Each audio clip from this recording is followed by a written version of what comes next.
अस्सलामु अलैकुम वरहमतुल्लाहि वबरकातुहू।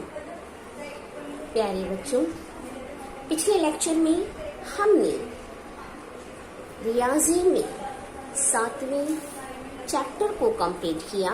2 मुद्दस्सिर सुतूनी तरसीम पर मबनी था।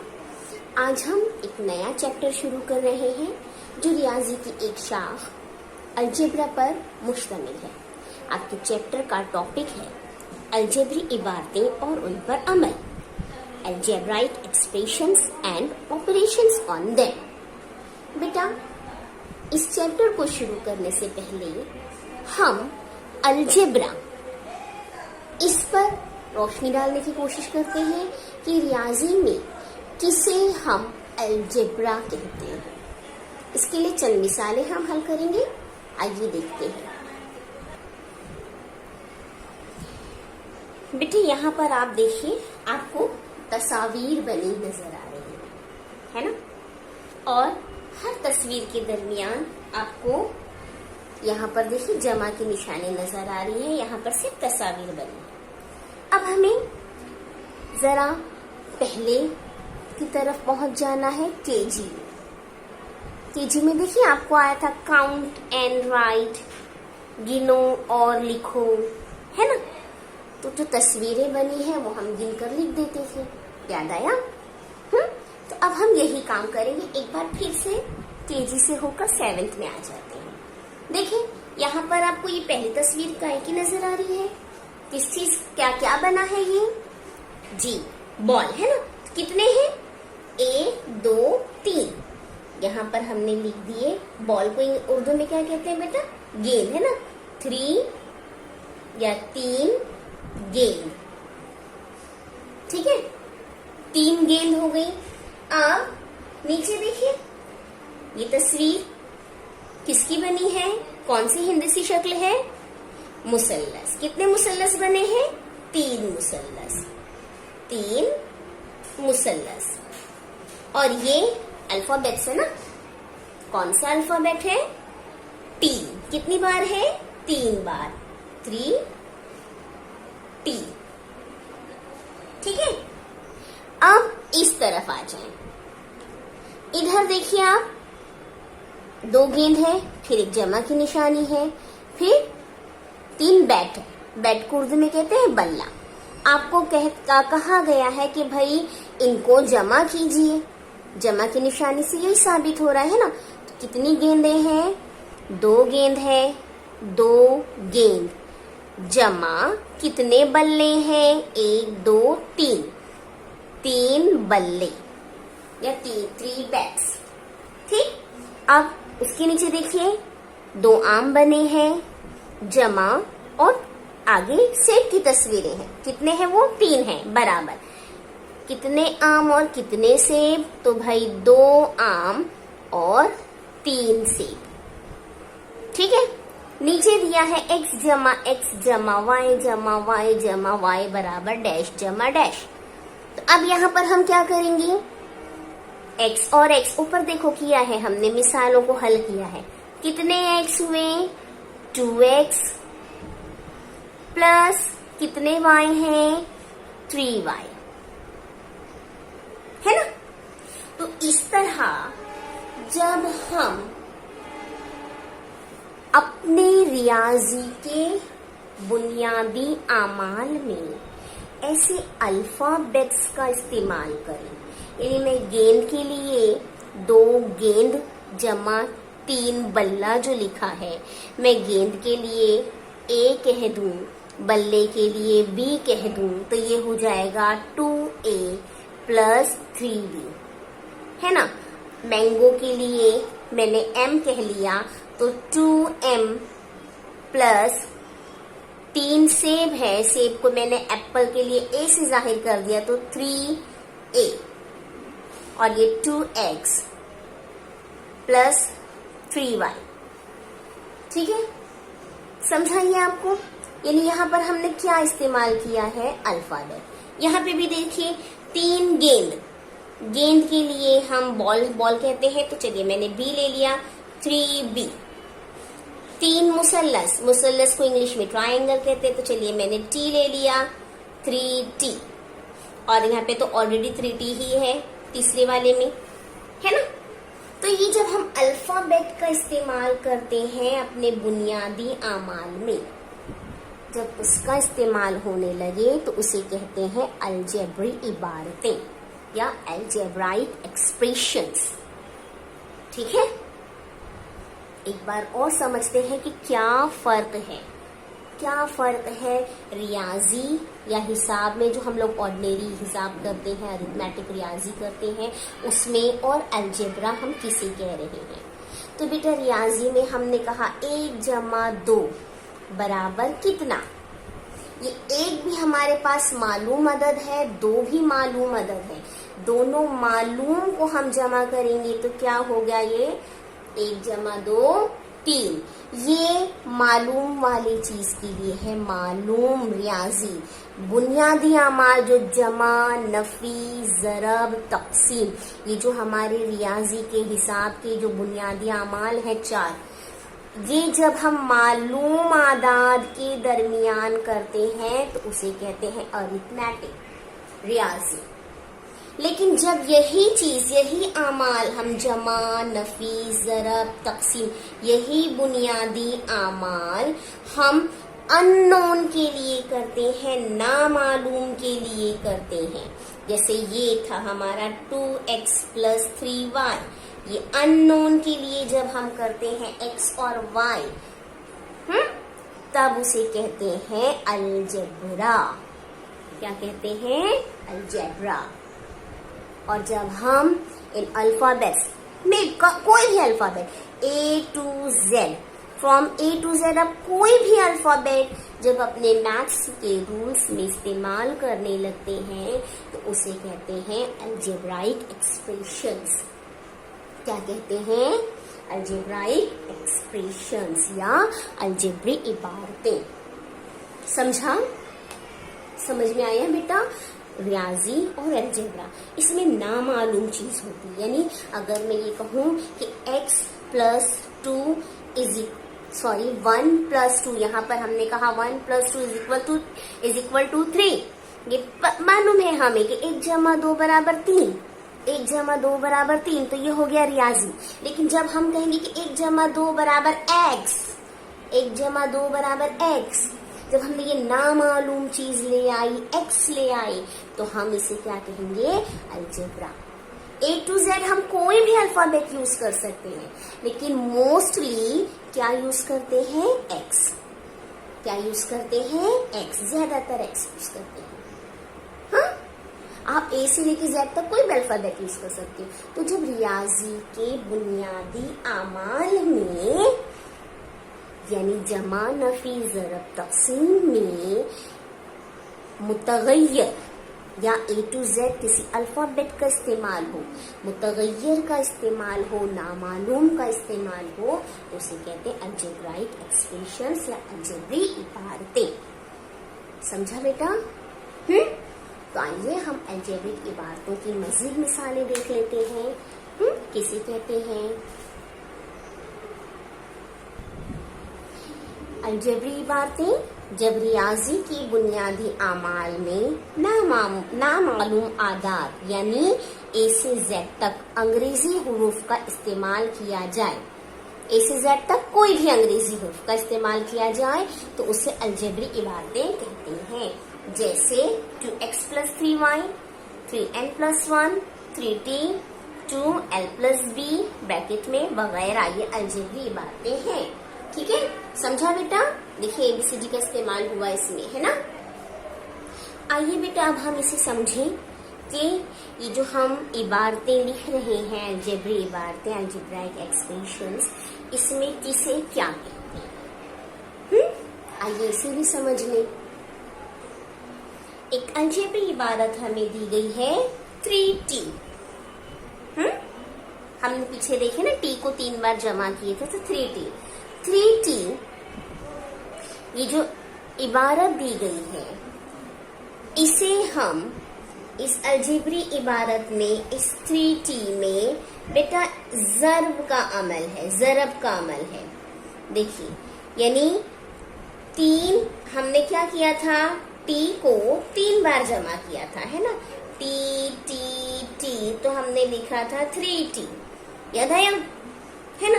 अब किसी अदद को बार बार जमा करने का मतलब क्या होता है, उस अदद से ज़रब करना, ये भी हम जानते हैं। तो मतलब ये हुआ कि ये जो 3T है, इसमें कौन सा अमल है, ज़रब का अमल, यानी 3 ज़रब T बराबर 3T।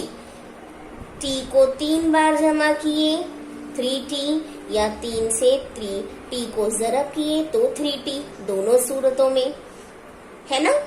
तो जब एक अमल होता है अलजेब्री इबारत में, सिर्फ एक अमल ज़रब का हो, एक ज़रब का अमल पाया जाए तो उसे कहते हैं रुक्न। क्या कहते हैं, रुक्न। तो ये जो 3T है ये हो गया आपका रुक्न। क्या हो गया, रुक्न। ये अलजेब्री इबारत 3T एक रुक्न। अब रुक्न को बेटा याद रखो, इंग्लिश में कहते हैं टर्म। रुक्न को इंग्लिश में कहते हैं टर्म। इसमें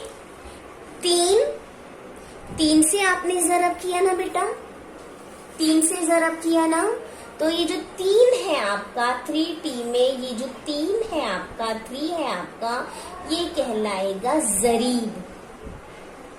क्या कहलाएगा, ज़रीब। इसको इंग्लिश में हम कहेंगे कोएफिशिएंट। ठीक।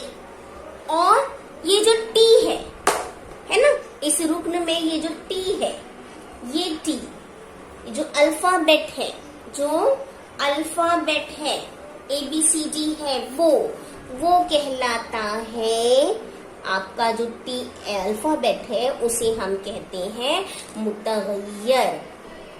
क्या कहते हैं, मुतगय्यर। उर्दू में मुतगय्यर और इंग्लिश में कहते हैं वेरिएबल। ठीक है, समझा।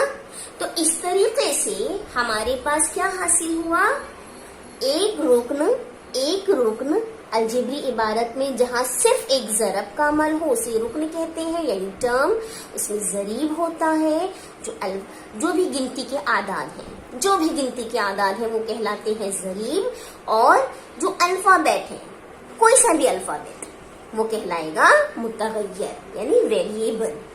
ठीक है, आइए जरा एक नजर डालें एक टेबल पर। देखिए बेटा, आपको ये जदवल मुकम्मल करना है। हाँ, 11 ये रुक्न है, टर्म है। इसमें ज़रीब क्या है, तो ज़रीब किसे कहते हैं, हाँ, जो हमारे पास नंबर होता है वो। तो MN के पास नंबर क्या है, 11 हो गया ज़रीब। मुतगय्यर क्या है, तो देखिए यहाँ पर M है और N है, दोनों वेरिएबल, दो है यहाँ पर, M, N। ठीक है। अगला देखिए, -9x² y³। तो इसमें ज़रीब क्या है, तो जो हमारा अदद है वही ज़रीब, यानी -9 आपका ज़रीब, कोएफिशिएंट। और वेरिएबल क्या है आपका, मुतगय्यर क्या है, तो देखो दो है, x और y। तो x y, आप ये मत लिखना x की कुव्वत 2 y की कुव्वत 3, x और y। ठीक है। 5/6 p, 5/6 p। तो ज़रीब क्या है, ज़रब किससे किया हुआ है, 5/6। तो ये हो गया आपका 5/6 ज़रीब, है ना। 5/6 हो गया आपका ज़रीब। अब मुतगय्यर क्या है, सिर्फ एक ही मुतगय्यर नजर आया है, P। अब इधर देखिए, इधर सिर्फ A दिया है, सिर्फ A। इसका ज़रीब क्या है, A के आगे कुछ भी नहीं लिखा है, कुछ भी नहीं मौजूद है। लेकिन आप देखिए तो यहाँ पर एक मिस्टर इंडिया है। मिस्टर इंडिया क्या है यहाँ पर, एक। क्या है, एक। जैसे हमने कुव्वतनुमा में देखा था उसी तरह यहाँ पर कुछ भी नहीं है, इसका ज़रीब कुछ भी नहीं है, यानी कितना है, एक है।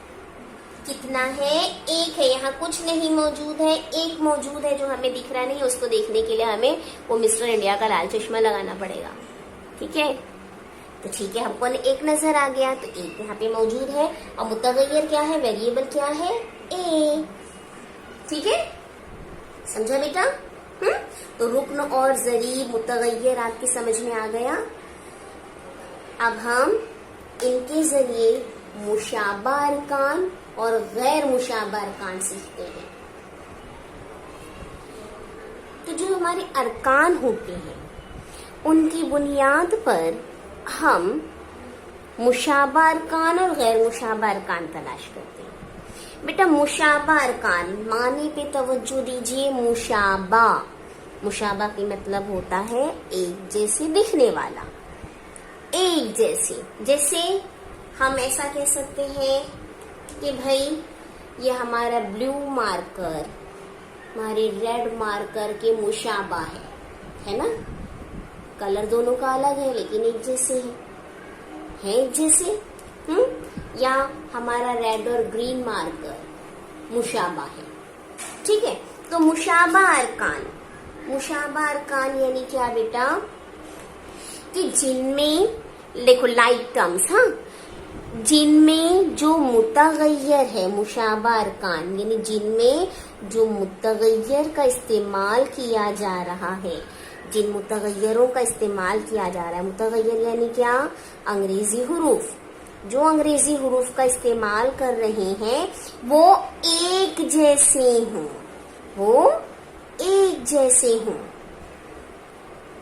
एक जैसे अंग्रेजी हुरूफ तमाम में जितने भी आपको नंबर दिए, जितने भी अरकान आपको दिए जाएं, उसमें अल्फाबेट्स जो हो, वेरिएबल जो हो, वो सेम हो, उसे कहते हैं लाइक टर्म्स। जैसे मिसाल आपको दी है पहली 2x 5x -2/3x। देखिए सब जगह आपका जो अल्फाबेट है वो क्या है? पहली मिसाल में x है ना? मुतगय्यर क्या है? x है x। भले आपका जरीब अलग है, जरीब पर तवज्जो ना दें, आप किस पर तवज्जो दें? उसके मुतगय्यर पर। तो मुतगय्यर एक जैसे हैं, जरीब अलग है, चलेगा, मुतगय्यर एक जैसे होने चाहिए, उसे कहते हैं मुशाबा अरकान। दूसरे में देखिए, दूसरी मिसाल आपको देखिए, -5x² y और 6/7 yx²। अब इसमें देखिए आपका मुतगय्यर क्या है? x और y, और 6/7 के साथ मुतगय्यर क्या है? y और x। x की कुव्वत 2 यहाँ भी है, x की कुव्वत 2 यहाँ भी है। तो देखो x दोनों जगह है, y दोनों जगह है। भले आगे पीछे हो गया है तो क्या हुआ? भले आगे पीछे हो गया है तो कोई फर्क नहीं पड़ता, लेकिन है तो चीज सेम ना। यानी अगर मैं ऐसे इसको रखूं कि भाई ब्लू और रेड ये मार्कर मेरे मुशाबा हैं, या मैं ऐसे कहूं कि भाई रेड और ब्लू मुशाबा है, बात तो वही है ना बेटा। तो चाहे मैं x² y कहूं, चाहे y x² कहूं, बात तो वही है। स्क्वायर हमारा x के साथ ही है, स्क्वायर हमारा x के साथ ही है ना? x के साथ ही है स्क्वायर। और y भले आगे पीछे हो गया तो क्या हुआ? अल्फाबेट दोनों जगह, मुतगय्यर जो दोनों जगह है वो सेम है। तो ये दोनों अरकान क्या है? मुशाबा अरकान। क्या है? मुशाबा अरकान, लाइक टर्म्स। अब गैर मुशाबा अरकान को देखते हैं, इसका उलट गैर मुशाबा अरकान। इसमें जो मुतगय्यर होता है गैर मुशाबा, मुशाबा का भी हमने आपको मतलब बताया कि भाई एग्जैक्ट सेम होना चाहिए। मुशाबा का मतलब होता है सेम। गैर मुशाबा यानी जो सेम ना हो, एक जैसे ना हो। तो यानी इसमें जो मुतगय्यर है, अंग्रेजी के हुरूफ जो है वो एक जैसे नहीं होते, एक जैसे नहीं होते, तो उसे कहते हैं गैर मुशाबा। ठीक है, गैर मुशाबा किसे कहते हैं? जिसमें अंग्रेजी के हुरूफ एक जैसे नहीं होते, मुतगय्यर एक जैसे नहीं होते, वो गैर मुशाबा होते। जैसे आप यहाँ पर देखिए मिसाल नंबर 1 में आपका 7xy 7 के साथ जरीब, 7 जो जरीब है आपका उसके साथ मुतगय्यर क्या है? x और y। दूसरा क्या है? दूसरे में क्या है? 9y² है। और तीसरे में क्या है? xyz। देखिए क्या तीनों एक जैसे आ रहे हैं? नहीं आ रहे भाई, यहाँ पर एक्स वाई है, यहाँ पर एक्स वाई जेड है, यहाँ पर y एक ही है, यहाँ पर y की कुव्वत 2, यहाँ पर y एक ही है। एक जैसे नहीं है, तीनों में से कोई भी सिमिलर नहीं है, सेम टू सेम नहीं है, तो ये गैर मुशाबा हो गया। सेकंड वाले में देखिए 8mn, पहले का मुतगय्यर है mn, दूसरे में क्या है m square n square, m square n square, और तीसरे में क्या है m की कुव्वत 3 यानी m क्यूब n। देखिए यहाँ पर m n दोनों एक एक है, यहाँ पर दोनों दो दो है, यहाँ पर m 3 है और n 1 है, तो ये क्या एक जैसे दिखाई दे रहे हैं हमें, एक जैसे दिख रहे, मुतगय्यर एक जैसे हैं, मुतगय्यर एक जैसे नहीं है, तो ये क्या हो गए गैर मुशाबा अरकान। समझा बेटा आपको मुशाबा अरकान और गैर मुशाबा अरकान? अब अलजेब्राइक एक्सप्रेशंस में, अलजेब्रिक इबारतों में इन अरकान की बुनियाद पर इसकी किस्में होती हैं, टाइप्स होते हैं। आइए वो टाइप्स पर भी नजर डालिए। अलजेब्रिक इबारतों की किस्में, टाइप्स ऑफ अलजेब्राइक एक्सप्रेशंस। बेटा जो अलजेब्रिक इबारतें होती हैं, इसमें जो अरकान होते हैं, उन अरकान की तादाद की बुनियाद पर अलजेब्रिक इबारतों को मुख्तलिफ अक़साम में तक़सीम किया जाता है। अब अरकान हमने देख लिए कि अरकान किसे कहते हैं, अरकान टर्म्स है ना, इसका वाहिद होता है रुक्न, रुक्न की जमा अरकान, ये वाहिद, ठीक है। अब ये देखिए हमने रुक्न जब सीखा तो रुक्न का क्या मतलब होता है कि जिस जगह पर, जिस अलजेब्रिक इबारत में सिर्फ एक अमल हो। कौन सा अमल? ज़रब का। कौन सा अमल? ज़रब का, है ना, तो वो कहलाता है एक रुक्न। जैसे हमने देखे थे मिसाल के तौर पर 11mn, तो यहाँ पर सिर्फ ज़रब का अमल है ना। 11 आपका हो गया क्या, कोएफिशिएंट ज़रीब, और ये दोनों mn है मुतगय्यर, ठीक है, वेरिएबल, तो यहाँ पर सिर्फ एक अमल है, ये कहलाया रुक्न। जैसे हमने सीखा 3t, है ना, 3 और t के दरमियान क्या है, सिर्फ एक अमल है ज़रब, सिर्फ एक अमल है ज़रब, ठीक है, तो ये बन गया एक रुक्न, ये है एक रुक्न। इसी तरह से हमने सीखे थे -9, x की कुव्वत 3, y की कुव्वत 2, है ना, ये भी क्या है, ये भी क्या है, एक रुक्न है, सिर्फ एक अमल पाया जा रहा है यहाँ पर ज़रब का। इसी तरीके से हमने सीखा 5/xp, सिर्फ एक अमल है, इस कोएफिशिएंट यानी ज़रीब और मुतगय्यर के दरमियान एक अमल है ज़रब का, तो ये क्या कहलाया, रुक्न। ये सब यक रुकनी है। तो जब एक ही रुक्न हो, जब अलजेब्री इबारत में इस तरह एक ही रुक्न हो, तो उसे कहते हैं यक रुकनी। क्या कहते हैं बेटा, यक रुकनी। देखिए मोनोमियल, यक रुकनी, एक रुक्न है ना, तादाद की बुनियाद पर। 4x एक ही रुक्न है, 5/xm एक ही रुक्न है इस तरह से, फिर -7 एक ही रुक्न है, xyz एक ही रुक्न है, 2m2n इस तरह से बनता है, एक ही रुक्न है, a एक ही रुक्न है। एक ही रुक्न होने की बुनियाद पर ये क्या कहलाएंगे, यक रुकनी, मोनोमियल्स। आप मुतगय्यर की तादाद पर मत जाइएगा, आप ये मत देखिएगा कि यहाँ पर मुतगय्यर 3 है टीचर xyz, यहाँ पर मुतगय्यर 2 है टीचर mn। बेटा मुतगय्यर की तादाद पर नहीं, अरकान की तादाद पर अलजेब्रिक इबारतों की किस्म बनती है। तो ये एक ही रुक्न है, एक ही रुक्न है, इसलिए ये सब क्या कहलाएंगे, यक रुकनी, मोनोमियस। रुक्न के हमने तारीफ सीख चुके, रुक्न के मुतालिक हम सीख चुके हैं उस मालूमात का इस्तेमाल। अब जब रुक्न की तादाद बढ़ जाएगी, रुक्न की तादाद बढ़ जाती है, जैसे आपके पास हो गया 2x एक रुक्न, -3y दूसरा रुक्न, ये दोनों है ना, ये एक रुक्न और ये एक रुक्न। माइनस की वजह से 2 हिस्से हमको नजर आ गए, एक साथ 2 अरकान को लिया गया, एक साथ दो अरकान को लिया गया, तो ये क्या कहलाएंगी? दो रुकनी, बाइनोमियल्स। यानी अगर मैंने ऐसा लिख दिया कि भाई 11mn एक रुकन और यहाँ से ले ली मैंने +3t दूसरा रुकन, तो ये दो रुकन हो गए ना बेटा, दो अरकान हो गए, तो ये क्या कहलाएंगे? दो रुकनी। अरकान की तादाद बढ़ गई तो उसके मुताबिक उसकी किस्म का नाम बदल गया दो रुकनी।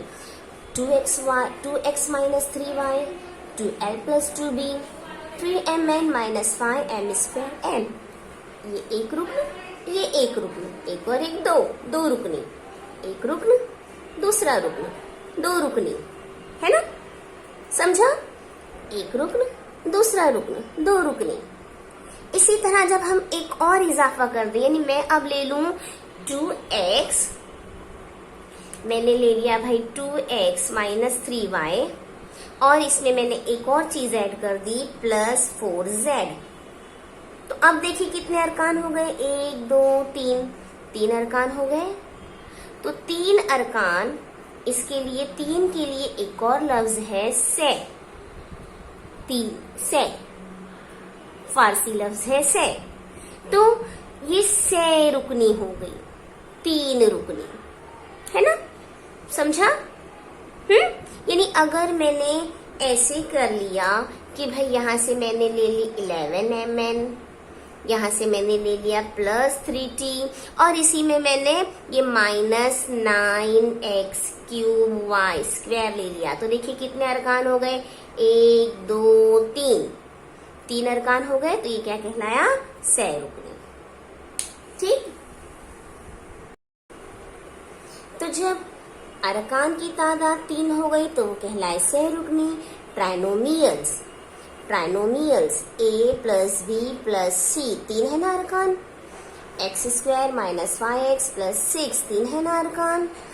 8a² + 5a² b + c, 3 है अरकान। 1 2 3, तो ये क्या है? से रुकनी। और जब हमारा अरकान की तादाद मजीद बढ़ा दें, 3 से ज्यादा कर दें, तो वो कहलाता है कसीर रुकनी, पॉलिनोमियल। देखिए यहाँ पर पहला a³ - 3a² b + 3ab + b³। हाँ, फिर 4x power 4, 4x⁴ - 7x³ + 9x² - 5x - 16। 1 2 3 4 5, 5 अरकान हैं। ऊपर 1 2 3 4, 4 अरकान थे, 3 से ज्यादा। 5x⁴ - 1/2x + 8x³ - 5, कितने अरकान हैं? 1 2 3 4, 3 से ज्यादा है, तो ये क्या कहलाएंगे? कसीर रुकनी, पॉलिनोमियल्स। समझा बेटा? तो इस तरीके से हम क्या करेंगे? अलजेब्री इबारतों में अरकान की तादाद की बुनियाद पर हम क्या मालूम कर सकते हैं? इनकी किस्में। जहाँ एक रुकन है वो यक रुकनी, जहाँ 2 रुकन है वो 2 रुकनी, जहाँ 3 अरकान है वो से रुकनी और जहाँ 3 से ज्यादा अरकान है वो कसीर रुकनी। समझा बेटा? तो उम्मीद है आपको समझ में आया होगा। ये तमाम चीजें, अरकान समझ में आ गए, मुशाबा अरकान समझ में आए होंगे। इसी तरह अलजेब्री बातों की किसने भी आपको समझी होगी। तो अब इन पर मुश्तमिल कुछ क्वेश्चंस आपको करने हैं जो टीचर अभी आपको देने वाले हैं।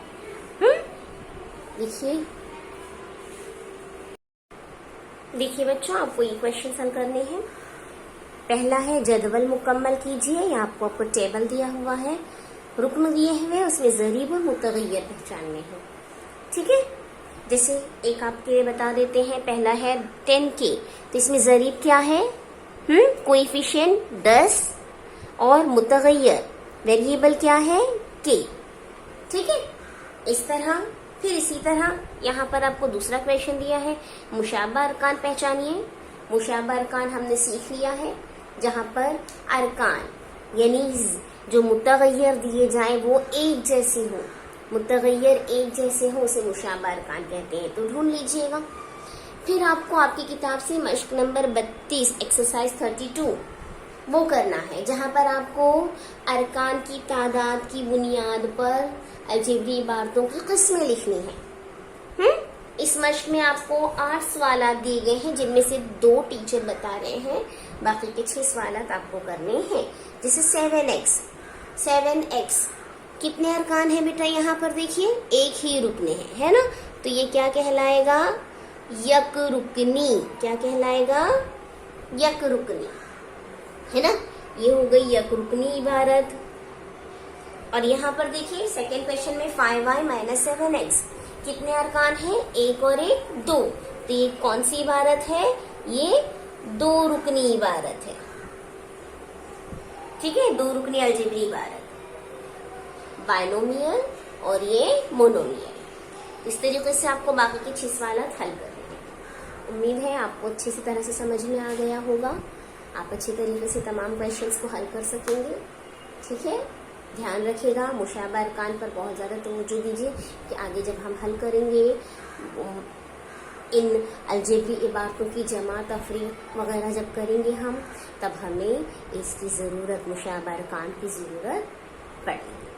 ठीक है, तवज्जो दीजिए हर चीज़ पर। यक रुकनी किसे कहते हैं, 2 रुकनी किसे कहते हैं, 6 रुकनी, 10 रुकनी वगैरह वगैरह, अरकान, ज़री, मुतगय्यर। ठीक है, चलिए, अल्लाह हाफिज़।